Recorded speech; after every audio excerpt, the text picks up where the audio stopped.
two veteran leaders of key position groups still day to day. That meant that we had to talk a lot more about those position groups as a whole in the Woody Hayes Athletic Center on a Wednesday night. These are Snap Judgments. It's Bill Landis. I am Austin Ward, Cody Simon, and Donovan Jackson. Still gonna have to wait. We're getting, it feels like slightly more injury information from Ryan Day without really getting any actual injury information. But it does feel to me like Ohio State is probably preparing to be without those guys again. He acknowledged the existence of those two players because we saw them walking off the practice field. So he was asked, did they practice? He said yes, but he still left that day-to-day designation on there. We got a slight glimpse of them doing some stuff with the first team offense, and Austin Sareveld was still playing left guard. So I think it's okay to probably read into that a little bit. So we'll see. There's two more kind of walkthrough-ish practices before the game on Saturday. I don't know that I'm expecting either of them to play. If I had to pick one who might play, I think I'd lean Cody Simon among the two. I don't know about you. I believe that Cody Simon is closer and pushing pretty hard to play. Not that Donovan Jackson is not, but the injury there for Donovan Jackson seemed like it took most of August and for him to get back from him. He had the stuff going on with the offensive line at the start of the month with the illness, and Donovan Jackson seemed to still be a separate conversation for his health than that. Now he's been practicing. He was in uniform when he came off the field. He had said himself a week ago or 2 weeks ago, I'll see you guys Saturday to go play, and wasn't able to. Certainly he wants to. And I think it'd be great for Ohio State to be back to full strength on the offensive line sooner rather than later. Although we talked to Seth McLaughlin about this after practice tonight as Ohio State gets ready for Western Michigan on Saturday night.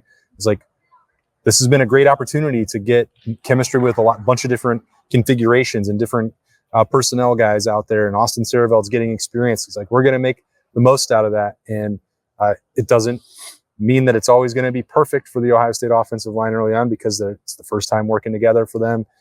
Tegra, Austin Saraveld, even Seth McLaughlin, who's played a bunch of college football at the SEC level, some new experience and new guys working next to him. But I think Ohio State is going to be able to survive that, then go into an off week where it just doesn't make a ton of sense in my mind to push it with Donovan Jackson.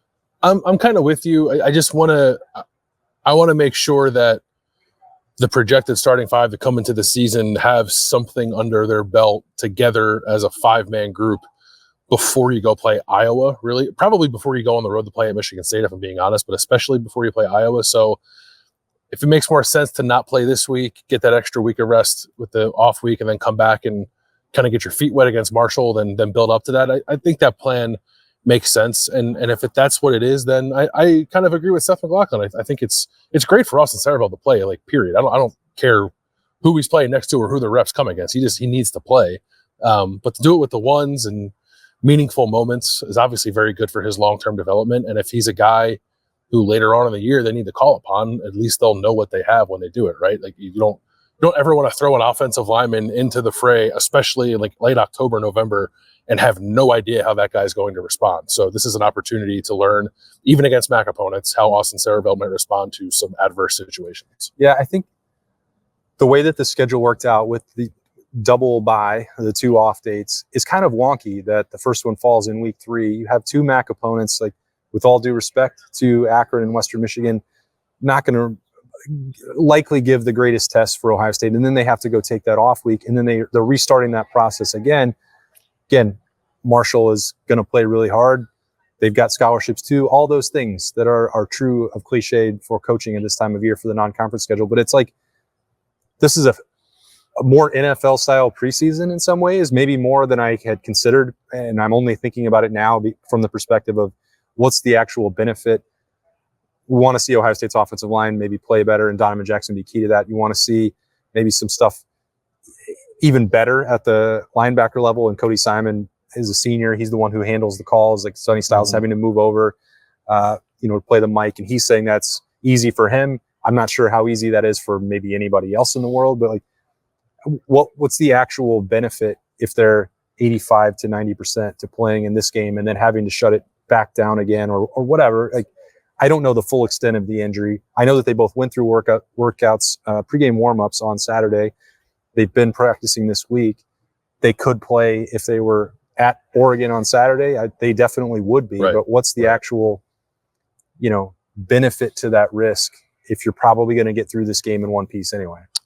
I don't think that there is any. Yeah, it's why you don't force the issue. I thought that, like, coming into the season when we first got wind of, I didn't know about Cody, but we got wind of Donovan being in and out of practice. My thought was, like, well, just don't play him. Like, you don't have to play him. It might be a little clunky up front maybe for the first game, but you're better off just, like, not risking it against these teams that you're playing. It's a benefit of the schedule being what it is. So why not take it or use it to your advantage? All right. So Seth McLaughlin also talked about, trying to build chemistry with multiple different guys and looking at the run blocking and the things that they can do better.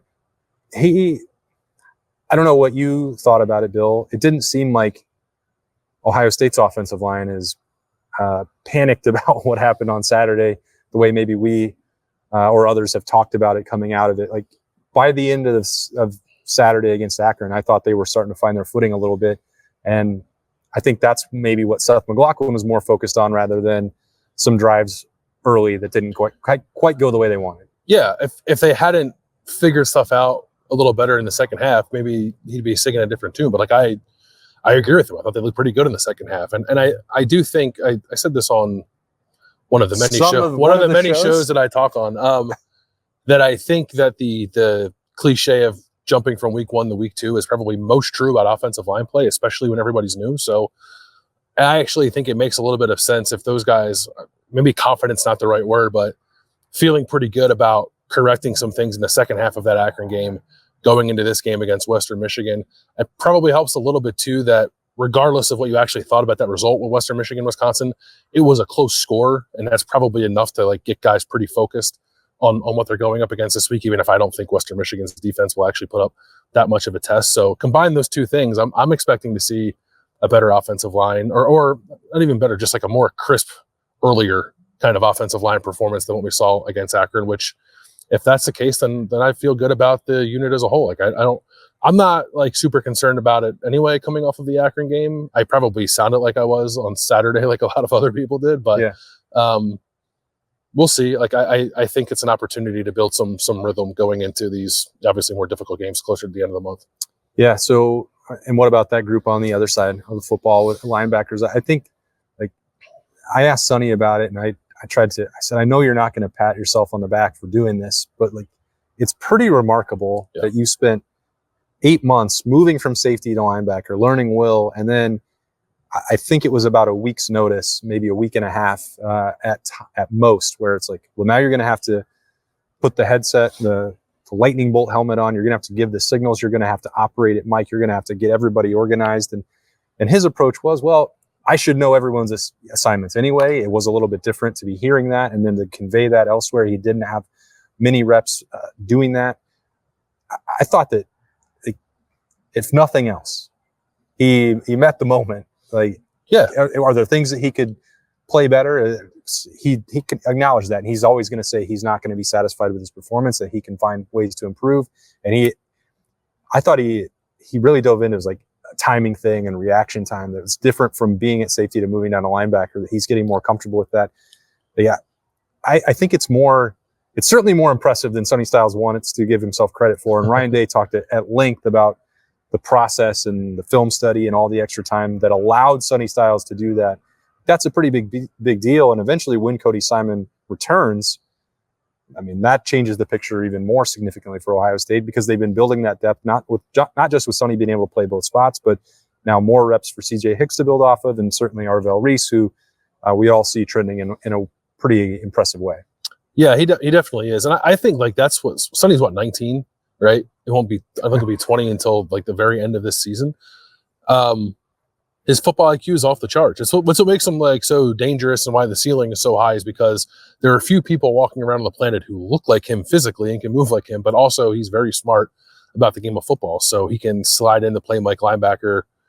He said he hadn't really done it at all during camp. He said all the reps he got were mental reps. He didn't take any physical reps at Mike linebacker until basically game week. And it became a fairly tough assignment too, I think, once Akron switched quarterbacks and was doing some of the more designed run game with the quarterback, and Joe Moorhead was doing the 2 quarterback stuff. Like, it wasn't, I get the talent advantage was there, but schematically, I think it was probably a lot to process for those guys. And I thought Sonny handled it fine. It wasn't the best game from a linebacker I've ever seen, but it was pretty impressive given the circumstances. And I think that'll help him long term. It helps Ohio State now to know that he can kind of handle that if they ever need to tap into it down the road. So I think it's great for them. I think he, in a tough spot, performed pretty well. Arvell Reese obviously played really well. Gabe Powers got into the end zone. He was pretty fired up about that. We talked with him tonight. He was like fired up about it, but also like downplayed it, almost like it was expected. I was like, all right, good for you. It's a really good group. Like we knew coming into the year that position group had a lot of potential, and to say that they've like met that after one game is too much, obviously. But I thought we saw a lot of glimpses of it on Saturday for sure. Yeah, I think that approach applies across the team. Like, I think that if you expected it to be more impressive against Akron, I certainly understand, most notably the first half. But my feeling on this has been that it takes some time. It's a process. Week one is not everything in on offense and defense. You want to get through it. They're building towards something really in a month's time. It's like you can find things at wide receiver that are going to be better than they looked in week one. There were a couple drops, and we've talked about the penalties and alignment, all that stuff. Like it's not just offensive line and linebacker where they're missing really key pieces and guys who played a ton of football. But the reason that you start the conversation there is because those two guys are missing, and Cody Simon, his decision to come back was critical, and Donovan Jackson being able to get him and retain him to keep him from going to the NFL.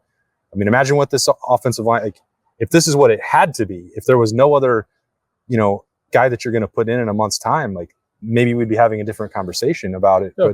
But the outlook for those spots are pretty high. And they're reaping the benefits, in my opinion, of getting experience for younger guys who these are games that Ohio State has no business losing. And if that's why they might look closer or be closer because they are disjointed at times, like so be it. I think that's again, the way that the schedule is set up, not surprising to me. It's not surprising to me either. I guess I will say one thing, because you've referred to it as like a preseason kind of NFL preseason kind of mindset, which I agree with from the standpoint of being willing to play guys and who maybe don't have a bunch of experience and accept whatever bumps along the way might come with that. I don't think, and I think this is what's different from maybe a couple of years ago when we talked similarly about the build up to the Notre Dame game, and it felt like they weren't really putting the pedal down. I don't think they're approaching it that way. Like they are trying to play with their hair on fire, no matter who's out there, regardless of the opponent, while embracing, I guess, the opportunity to play some depth with a long-term focus. So, which I think is the right balance. They were just sort of like, we'll play whoever. We know we're going to win. We don't particularly care what the margin of victory is or how sharp we look. That would be a little concerning, I guess. But I don't think that's where they are at all. I think they are trying to play those guys while staying locked in and playing some really good football. Yeah, I think it's a fair point. Yeah. What else did you learn from Ryan Day or Brandon Ennis, JT Tuimoloau? I like Brandon Ennis a lot, which I think we've talked about. I thought that might be the case. He's just got a way about him, man. Like Ryan Day said, the team kind of rallies around Brandon Ennis, and if you spend 5 minutes with him, you totally understand why. His confidence is off the charts. I think everyone believes he's going to return a punt return, and it starts with him, right? I asked him if he's fearful the teams will stop punting him the ball, and he said, yeah, I kind of felt like Akron was doing that after the first couple of returns. So I guess that's something to monitor. But I just think a guy like that, playing on special teams, taking that area of the game as seriously as Brandon Ennis seems to, is something that can kind of permeate throughout the entire team that I think elevates all the special teams operations in a way that I thought was noticeable in the first week. And he's definitely going to do stuff on offense too. I know I don't know that he ended up with a catch. I know they threw that one to him that got broken up. He almost feels to me like they're going to try to reward him for how good he was a punt return last week by manufacturing some opportunities for him this week if they get the chance to do so, because I think Ryan Day wants to make it clear that not only is Brandon Ennis a potentially very gifted punt returner, but he's a guy who's important to the offense and an explosive playmaker in that area too. That is the part that I think is like part of the preseason approach, is that we didn't see that stuff with Brandon Ennis or Emeka Egbuka, or like there were 2 throws over 20 yards down the field. Like it felt like a very buttoned up thing for me. And that's like, we're going to continue to see that, and it will help the offensive line when you add in more diversity in the scheme, and it'll help if they keep popping stuff on special teams. I don't know how much of the podcast daily Brandon Ennis watches, but when I asked him, like Ryan Day guaranteed that someone was going to return a punt this year, and Brandon Ennis essentially, well, he didn't guarantee it, but he said during training camp he very much wanted to end the streak, and he knew that it was 10 years. And I was like, well, why do you guys have so much confidence that you're going to do that? And he's like, well, because they're coaching special teams now. I was like, it is the tone. Can I clip that a little bit? I don't know. The tone around the special teams discussion is very different than it has been the last couple of years. And it's about time that it was, obviously. But it's just like, I know we weren't downplaying the special team stuff last year necessarily, and I don't know that there are a lot of people out there who thought it wasn't a huge deal, but it clearly was, because they are talking about it in a very different way now that they've restructured things. I'm going to say pretty confidently that I did not downplay it. Yeah, no, I might have had a sickness. Yeah, and I don't think anybody was. But for anybody who's like, oh, well, special teams, whatever, just make sure you don't fumble the ball or kick it out of bounds or whatever. There's a different mindset, different approach to special teams, and I was hopeful that when they restructured things, they would try to weaponize special teams more. It sounds like they are. Yeah, Ryan Day made this point on Tuesday, and it doesn't even have to be that it goes for a score. He talked about the play that Brendan Ennis made on Saturday that just saved them 3 or 4 first downs. Like that is why special teams plays are so critical, and why you shouldn't just chalk them up as wasted opportunities or filler downs. Like that's not what they are. They can have the biggest swings of field position and yardage that are out there. And Ohio State, I think, good. Like they should be seizing those, and it feels like they are. So that's been another big talking point. Offensive line, linebacker, and special teams coming out of the opener and getting ready for Saturday night in Western Michigan in the Horseshoe. Putting up it's just about them this year, Bill. Do you think that's going to continue? I did notice that. I would imagine it will continue through the next 2 games. We'll see if there's a Spartan logo up there in a couple weeks. Okay. Well, we're going to be keeping an eye on that every time we have a Wednesday in the Woody Hayes Athletic Center. That has been Snap Judgments, though. That'll do it for this Wednesday night in particular. We'll be back with some Podcast Daily on Thursday morning. Stay tuned for that. It'll be me and Byrne talking about 3 things. We're going to keep doing that until we run out of things to talk about. That's Bill Landis.